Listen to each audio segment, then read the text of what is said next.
마태복음 11장 28절 시작. 수고하고 무거운 짐진 자들아 다 내게로 오라 내가 너희를 쉬게 하리라. 아멘. 오늘은 무거운 짐과 분별이라는 제목으로 하나의 말씀 나누겠습니다. 예수님 주변에는 늘 사람들이 있었습니다. 우리가 알고 있는 예수님은 늘 가르치셨고 또 설교하셨고 또 사람들을 치유하셨습니다. 오늘 본문을 보시면 지금도 예수님 앞에는 사람들이 있습니다. 그런데 지금 예수님 앞에 있는 사람들은 무거운 짐을 지고 있는 사람들이었던 것 같습니다. 그래서 여러분, 오늘 본문에서 예수님의 표현 중 우리가 주목해야 될 것은 무거운 짐이라는 표현입니다. 무거운 짐. 무거운 짐은 과중한 상태를 말합니다. 과중의 상태라는 것은 자신이 감당할 수 없는 무게를 말합니다. 또 과중은 꼭 물리적 무게가 아니더라도 업무, 일, 책임, 부담 등이 지나치게 많아서 내가 감당하기 어려운 상태를 말하기도 합니다. 그렇다면 지금 예수님이 말씀하시는 자신이 감당할 수 없는 무게의 그 짐, 그 과중한 그 짐은 무슨 짐을 말하는 걸까? 여러분, 오늘 본문에서 말씀하고 있는 그 무거운 짐은 본질적으로 풀어 표현하면 영적 근심을 말합니다. 영적인 근심. 이 영적 근심은 보여지는 근심이 아니라 보이지 않는 마음의 근심을 말합니다.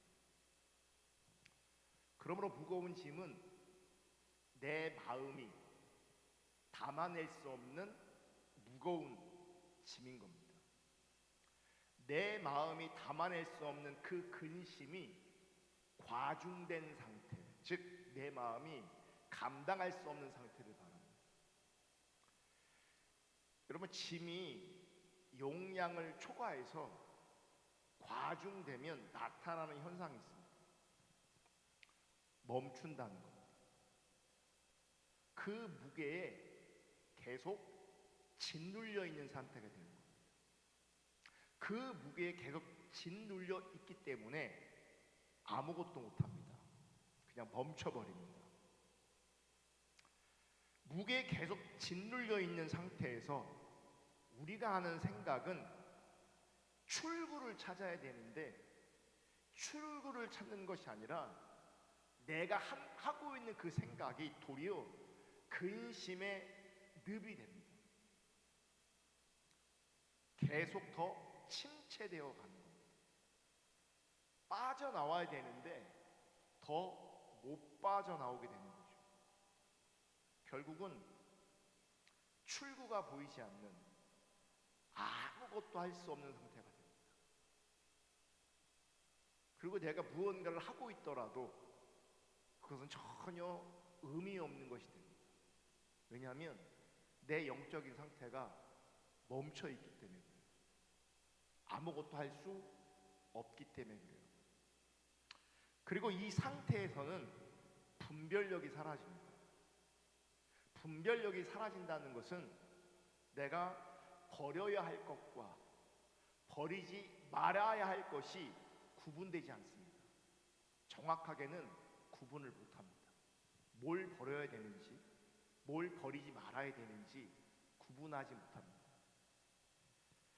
버려야 될 생각과 버려야 될 감정 구별하지 못하고 구분되지 않고 계속 버려야 될 것들을 우리 마음 가운데 쌓아놓은 거죠. 쌓여만 갑니다. 그러니까 더 무거워집니다. 더 과중되어집니다. 사실은 더 감당할 수 없는 상태가 되는 겁니다. 감당할 수 없기 때문에 나는 계속 멈춰버립니다. 눌려버려서. 특수 청소라는 게 있거든요. 특수 청소. 어떤 이유로 일반적으로 상식적으로 청소를 할 수 없는 상태를 말합니다. 그러니까 하도 청소를 하지 않아서, 쓰레기를 버리지 않아서 쓰레기가 쌓여만 갑니다. 급기야는 그 집안이 쓰레기장이 됩니다. 그러면 일반적인 관점에서 청소가 불가능합니다. 그래서 업체를 부르는 겁니다. 돈을 주고 청소하게 만드는 겁니다. 여러분, 어떤 사람들의 상태가 이렇게 특수 청소가 필요한 것처럼 스스로는 청소할 수 없는, 계속 쓰레기를 쌓아놓고 또 쌓아놓고 또 쌓아놓는, 그래 출구가 없는, 아무것도 할 수 없는 상태가 되거든요. 이런 상태가 되면 모든 것이 멈춥니다. 일상생활을 할 수가 없습니다. 이런 사람은 그의 마음과 생각을 지키는 것이 가능하지 않습니다. 그리고 어렵습니다. 결국 생각과 마음을 지키지 못한 그 사람의 마음은 근심이 짐이 되어서 쌓여만 가는 겁니다. 이것이 무거운 짐입니다. 이것이 감당할 수 없는 짐이 되는 겁니다. 이것이. 잠언 4장 23절을 볼게요. 다 같이 읽습니다. 시작. 모든 지킬 만한 것 중에 더욱 내 마음을 지키라. 생명의 근원이 이에서 납니다. 그럼 잠언은 지혜서라고 합니다. 지혜서. 지혜는 하나님 관점에서 승리하는 삶을 살아갈 수 있는 실제적 삶의 방식을 말합니다.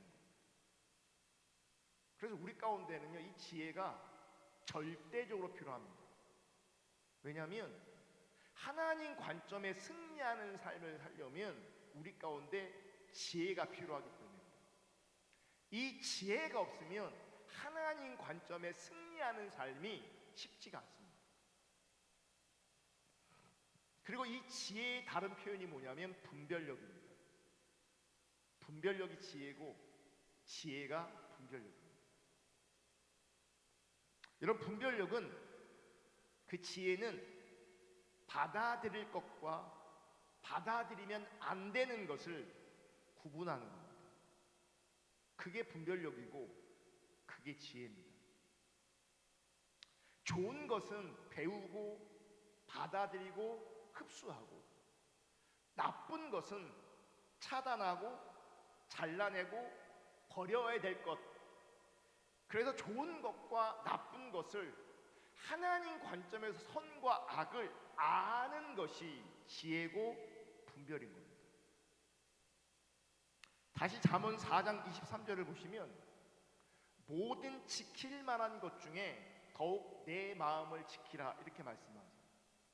많은 것들을 우리가 지켜야 되는데, 정말 우리가 지켜야 될 것이 있는데 그것은 마음이라고 합니다. 마음을 지켜야 돼요. 마음을 지키라는 것은 마음을 보호하라는 겁니다. 왜 마음을 지키고 왜 마음을 보호해야 되는가? 말씀해 보면 마음을 지키라. 생명의 근원이 이에서 납니다. 생명의 근원이 어디서 나와요? 마음에서 나온다. 마음에서. 마음은 어떤 것인가? 마음은 감정, 생각, 뜻이 생겨나는 것이고, 마음은 감정, 생각, 뜻이 작동하는 것입니다. 그리고 어떤 일을 하고자 하는 그 뜻이 어디서 만들어지냐면 마음에서 만들어집니다. 감정, 생각, 뜻이 작동하고 어떤 일을 하고자 하는 뜻이 마음에서 만들어집니다. 그래서 마음이 멈추면 결국 아무것도 할 수 없는 상태가 됩니다. 마음이 있어야 무언가를 하게 되거든요. 마음이 움직이지 않으면, 마음이 없으면요, 우리가 아무것도 할 수 없고 하더라도 의미가 없습니다. 마음이 없습니다. 그래서 성경은 승리하는, 하나님 관점에서 승리하는 인생을 위해서, 승리하는 삶의 비결을 위해서 마음을 지켜낼 것을 요구하고 있습니다. 마음이 지켜져야 돼요. 문제는 그 마음을 우리가 어떻게 지킬 수 있느냐 하는 거예요. 여러분, 마음을 지키는 문제는 결코 쉬운 문제가 아닙니다. 여러분, 인간이 육체의 소욕, 육신의 본성을 따라가는 것은 굉장히 자연스럽습니다. 자연스럽다는 얘기는 쉽다는 얘기예요. 우리의 본성을 따라가는 것, 우리의 어떤 육체의 소욕을 따라가는 것은 너무 쉬워요. 너무 자연스러워요. 그런데 마음을 지키는 것은 어렵습니다. 우리가 살다 보면 육체의 소욕, 육신의 본성이 내 마음과 부딪힐 때가 있습니다. 자연스러운 어떤 소욕, 욕심, 욕구가 생기는데 그것을 따라가려고 하니 마음이 불편해집니다. 부딪히는 거죠. 이때 여러분 누가 이깁니까? 대부분 육체가 이깁니까? 내 마음이 이깁니까? 여러분, 육체가 이기는 경우가 많습니다. 그러니까 마음을 지키라고 하는데 사실 그 마음을 지켜내는 것이 정말 쉽지가 않습니다. 그럼 어떻게 마음을 지켜야 되는가? 어떻게 마음을 지킬 수 있는가?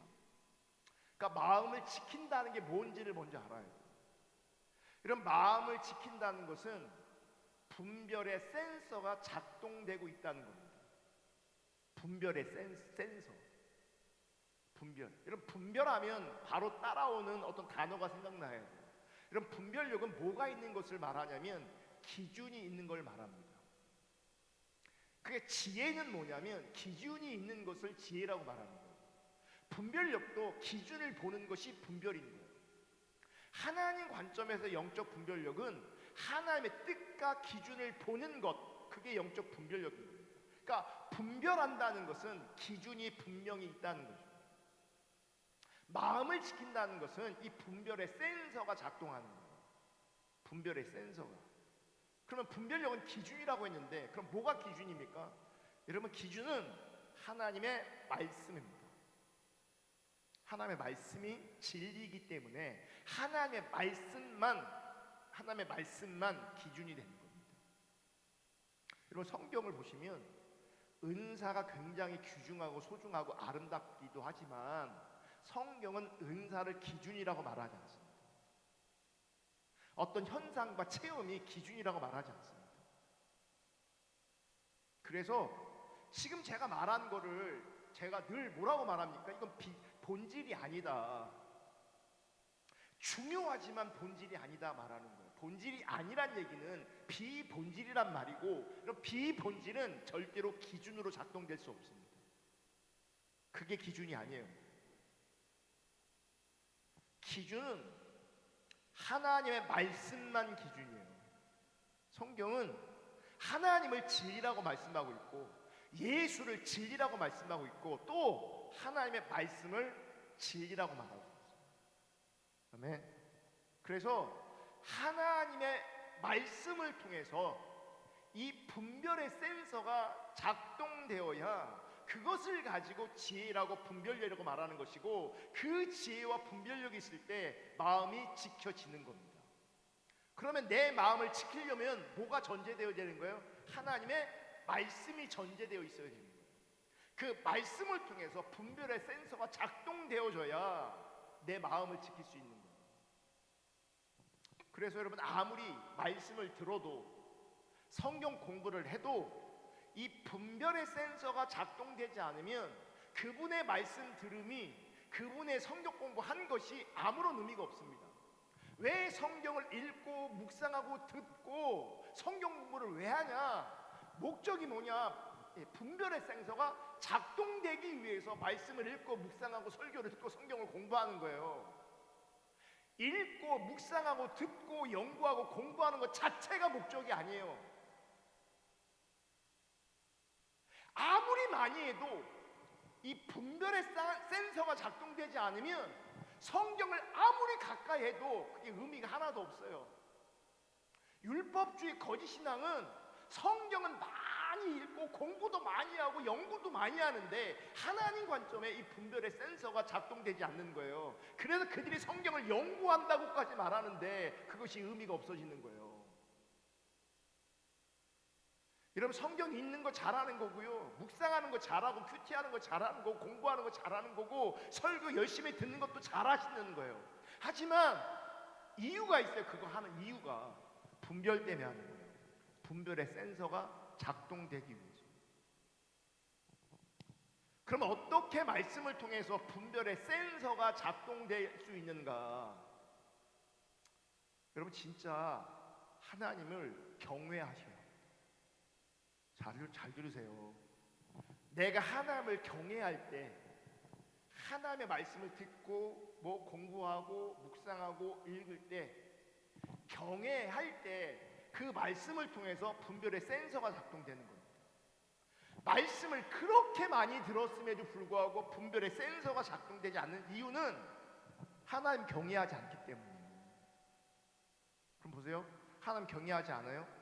말씀을 들어도 분별의 센서가 작동되지 않아요? 그럼 지혜가 있는 거예요? 지혜가 없는 거예요? 지혜가 없는 거죠. 분별이 있는 거예요? 분별이 없는 거예요? 없는 거죠. 그러면 지혜가 없고 분별이 없는 그 사람은 교회를 아무리 오래 다녀도 하나님 관점에서 변화된 삶을 절대로 살 수 없습니다. 안 사라집니다.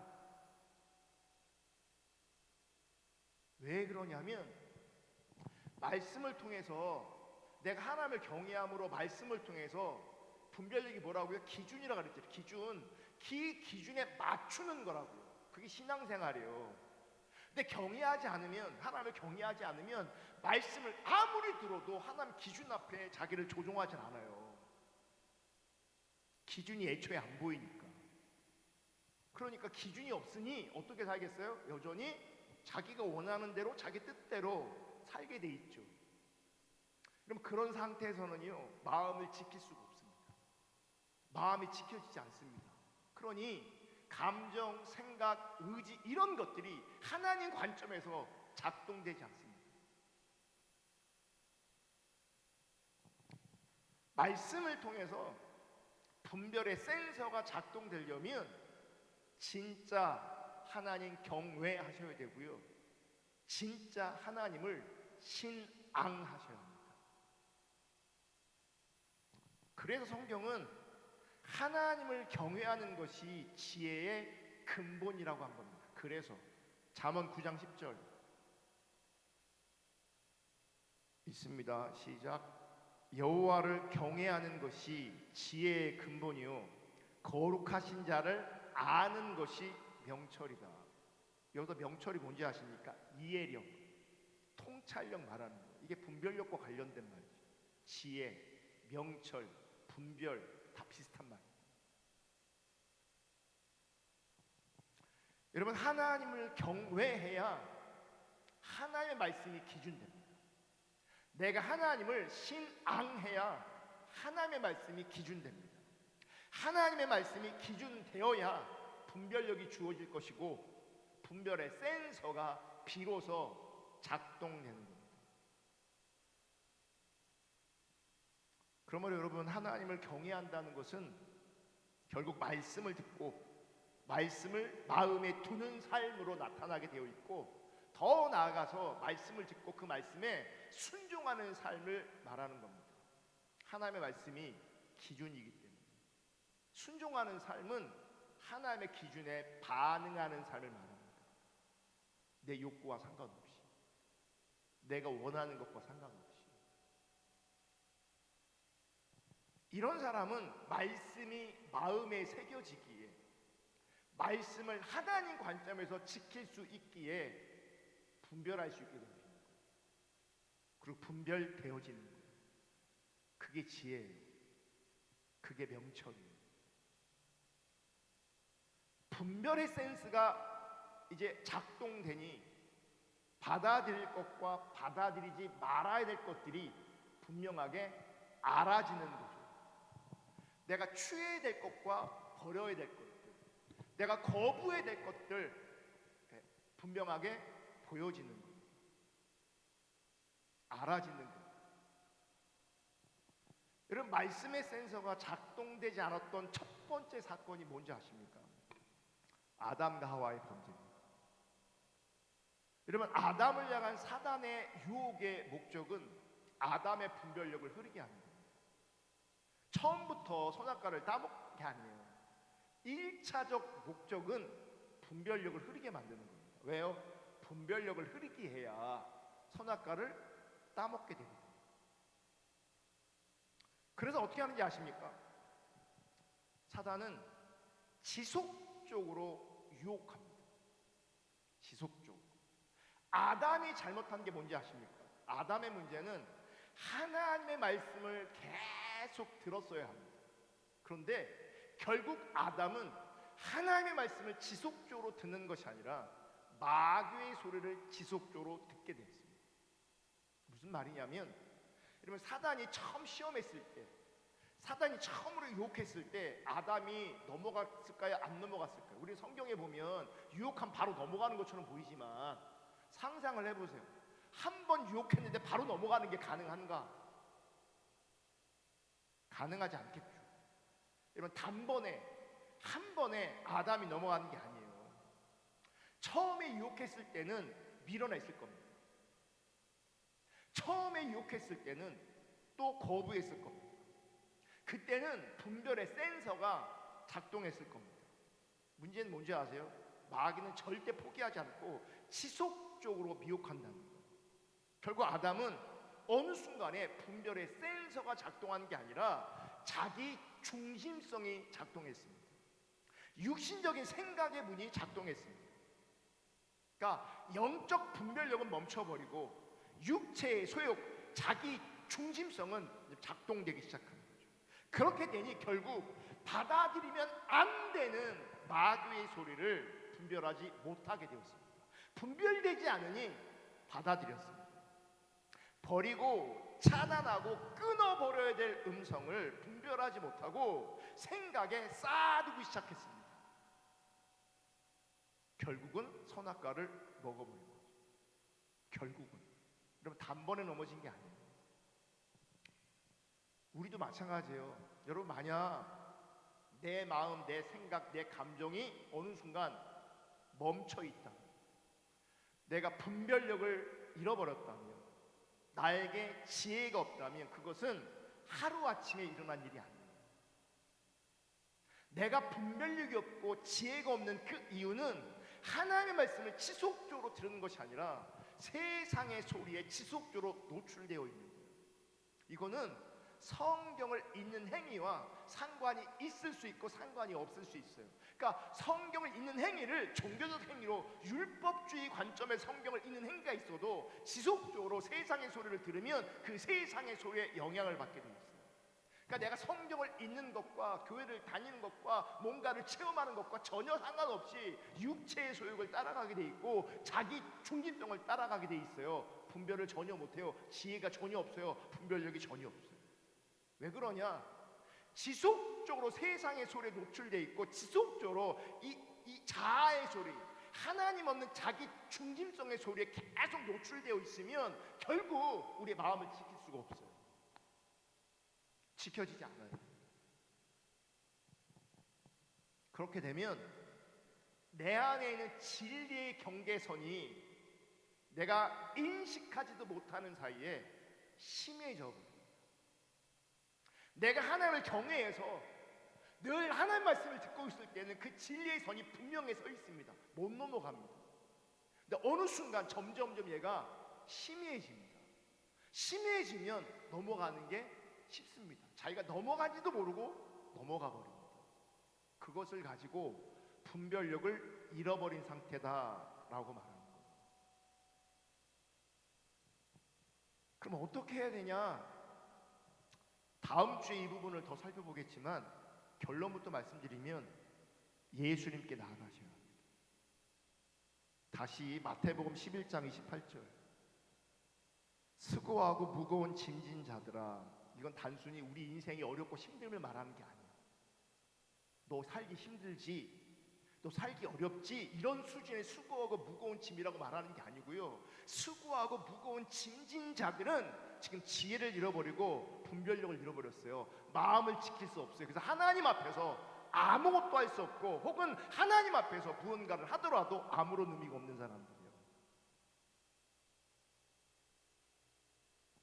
이런 사람들은 교회를 다녀도 의미가 없고 이런 사람들은 기도를 해도 의미가 없고, 이런 사람들은 성경을 읽어도 사실 의미가 없습니다. 왜냐하면 그분이 인식되지 않기 때문에, 하나님의 뜻과 기준이 인식되지 않기 때문에, 그리고 이런 일이 발생한 이유는 하나님 경외하지 않기 때문에, 하나님 신앙하지 않기 때문에.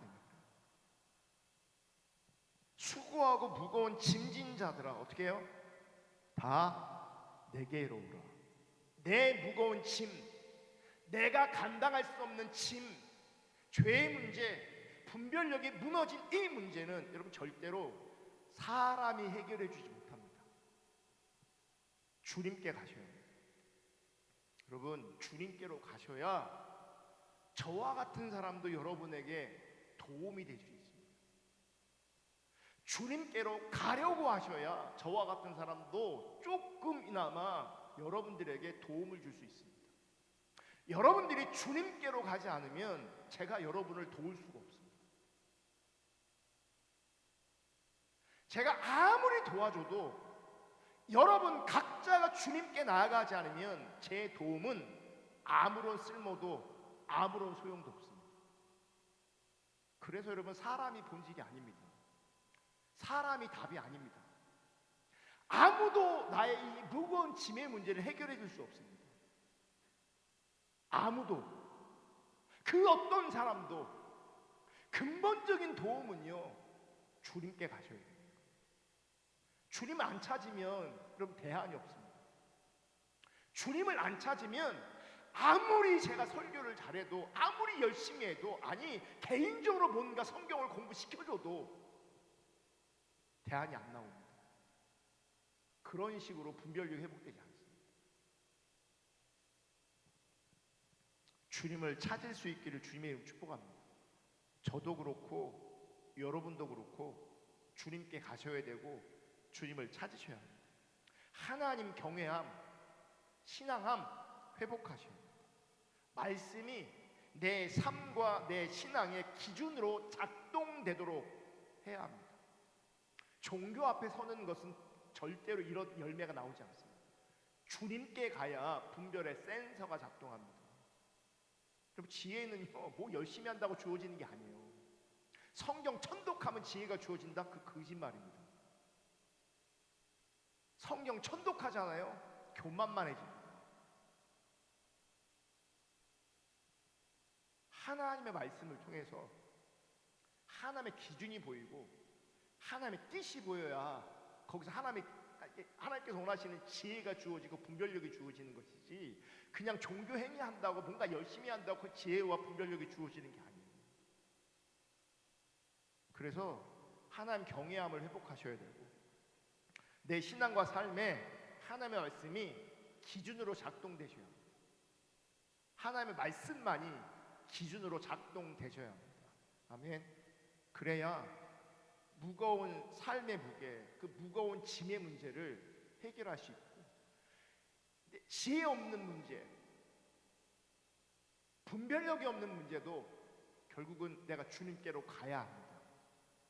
왜냐하면 지혜와 분별력은 주님의 안목이기 때문에 그래요. 주님의 관점이기 때문에 그래요. 여러분 내가 아무리 머리 쓴다고 해서 이 분별과 지혜가 주어지는 게 아니에요. 나에게 나오는 거라면 지혜가 아니에요. 분별력이 아니에요. 그래서 이 밤에도 주님께 갈 수 있기를, 주님 찾을 수 있기를 주님의 이름으로 축복하고, 내가 얼마나 주님의 관점인 지혜와 분별력인가 돌아보고, 나는 이 무거운 짐의 문제를 어떻게 해결하고 있는가 나를 돌아보면서 답은 내가 주님께 가야 되겠구나, 내가 지혜가 없구나, 내가 분별력이 없구나, 이 분별의 센서가 작동되지 않고 있구나를 하나님 앞에 인정하여 은혜를 구할 수 있기를 주님의 이름으로 축복합니다. 시간 말씀 붙잡고 우리 10시까지 기도하시고, 더하기를 원하시는 분들은 10시 반까지 기도하셔도 됩니다. 우리 간절하게 기도해야 합니다. 이 시간 우리가 기도하러 왔습니다. 기도하러 왔으니 정말 하나님 앞에 기도할 수 있기를 주님의 이름으로 축복합니다. 다 같이 기도합니다.